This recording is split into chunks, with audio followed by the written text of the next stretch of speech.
Hanging out the other day with Flavor Flav made me realize how valuable time is. It's a long story. 10, 9, 8, 7, 6, 5, 4, 3, 2, 1. When I designed the studio, I wanted to create the smallest amount of friction between myself and hitting the record button on that camera as possible. And if you do YouTube, you know exactly what I'm talking about. I also want to be able to change up the lighting, the setup with minimal effort. And in this video, we're going to be talking about the lighting, the acoustics, the sound, the setup, going from 0 to filming in under 10 seconds. Let's check it out. Let me be clear, what I show you today is the minimal that you need to start a YouTube channel. Actually, not at all. I'm gonna talk about what I started with, where I am now, and the equipment that I'd like in the future because there's always new things coming out. I'll make sure to put links to everything that I talk about in the description below. First up is lighting, and let me switch to this wide angle lens so you can see things a little bit better. So my goal with lighting was to keep as much off the ground as possible. Floor space is key. So what I went with is the old-fashioned track lighting all over the ceiling. So there's a whole grid up there. I can move these pendant lights with the Edison bulbs. I can move all these LifeX BR30s that are everywhere, reposition them, repurpose them, do whatever whenever I want to reconfigure. And speaking of LifeX, they are everywhere. With the touch of a button on my app, I can change all the colors, all the settings, anything I want in this place. The Z strips are connected, the LifeX tiles are connected, and they're awesome for product shots and other things like that. As far as filling key lights, I'm still using these, which came from a cheap kit from Amazon. That's what I started the channel with, and I'm still using them today. Now, this is an area that I would like to upgrade to perhaps a nice aperture light or something like that. Other than that, I do have a couple portable lights, which I use in the studio or when I'm out and about. And by the way, I use TubeBuddy to optimize my YouTube videos. They have some free tools as well as ones you can pay for. Check it out with my referral link. Let's talk about audio.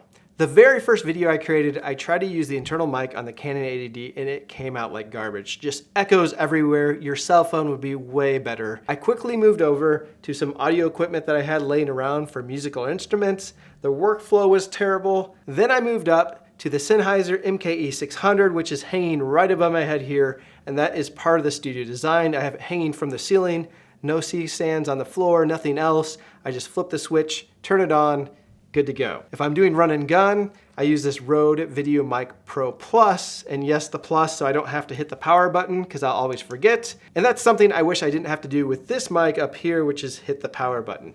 Now, where would I like to go in the future? I would love a nice lapel system like the Rode Wireless Go, as well as to up the quality just a little bit with the Sennheiser MKH416. That thing is just, it's nice. The second part of sound and audio is acoustic treatment to help prevent echoes, and echoes are pretty annoying whenever you're listening to a video. Now, I made a simple design decision. This is a basement, and I didn't want it to feel like a basement, and also helps with acoustics. That is plush carpet with a thick pad underneath. Now, some people can't do this, but it is really nice to help suck up some of that noise. Basically, you just don't want reflective surfaces everywhere for it to bounce off and make these echoes. Now, the second part is having enough stuff or things in there for it to reflect off of. And if you don't have that, you can also hang up blankets, you can put up foam, or you can put up acoustic panels, and that's what I decided to do. So I use Acoustimac panels, which you can see here, and this is a sample and all the different color combinations that you can get. So you can also make this part of your design of your studio. I have 4 of them on each wall hung up, and I think they look pretty nice, but they also help with the reflections. And you can pick and choose as you're setting up your studio how you want them to look, colors, bevels, all those things. When I first started out, we didn't have all these acoustic panels. We had really thin carpet on the floor, but what we did have is furniture, a couch, a mattress, anything like that is gonna help suck up that sound and prevent echoing surfaces. Speaking of color schemes, a lot of thought went into that as well, and you probably don't notice, but the back wall is a dark gray with a brown hint to it. The wall over to this side is actually a light gray with a brown hint to it, and the wall over here is pure white. What this does is gives me a whole bunch of variety for different backgrounds if I want to shoot products or put myself in front of it. As far as the set design, the main focus is this table from FlexiSpot, and I ended up liking it way more than I thought. I raised it up for product shots, but the other things I can do is so much versatility. I can have it standing, I can talk. If I want to sit down, I can also do that. But if I want to, I can move it completely out of the scene. So if I need to demonstrate or review something that requires my whole body, with this pushing all the way down, I can keep moving it all the way down till you can't see it anymore, completely out of the scene. That is absolutely amazing without having to redo or reset or do anything. The other thing this allows me to do is I have a newer green screen back here that I can just pop up.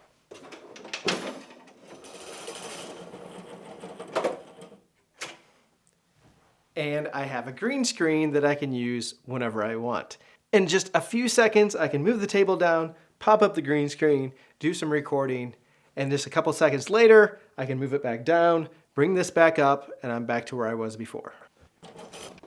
Some of the other things to talk about are the furniture in the background. What I started with, and the only thing I started with, was that corner desk. And I would keep my field of view very small because it was messy around it with kids' toys, and I would do product shots on there. If you get a low angle, you get a nice little reflection, just a tip for you. The other thing I have are shelves from IKEA. They're the Alex collection. You can take a look at those. You can use an AR app to figure out where you want to place them. It works pretty well. And speaking of IKEA, if you don't have track lighting, their Hector series for light fixtures work pretty well. And then back in that corner over there, not important, but I have another shelf just to store things on that I'm getting ready to review or just fun little knickknacks. When I started filming, I had a Canon 80D, which is a nice leg up, as well as the iPhone 5, I believe.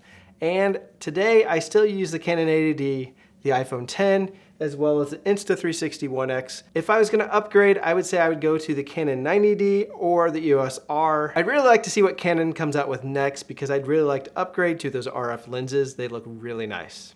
Speaking of glass, the main lens I shoot on is a Sigma 18-35 1.8. That's what's on the camera right now, and I use that a ton, and I have a whole bunch of glass back there that I use as well. Now, as nice as that glass is, and you probably didn't know this, but at one point my camera was broken. I dropped it with the Tamron 16-300 lens on it. It's a really versatile lens, it's a nice lens, but the quality isn't quite as nice as some of these other ones. And it was stuck on it for a year. I was getting ready to send it back to Canon. Luckily it dropped, hit the ground, and magically the lens was free again. Problem fixed, but yes, I had a whole year where I had one lens stuck on my camera, couldn't use anything else, and I got by just fine. Really the key is how you use the tool, not the tools that you have. But it sure is fun, and I like to upgrade to that RF glass.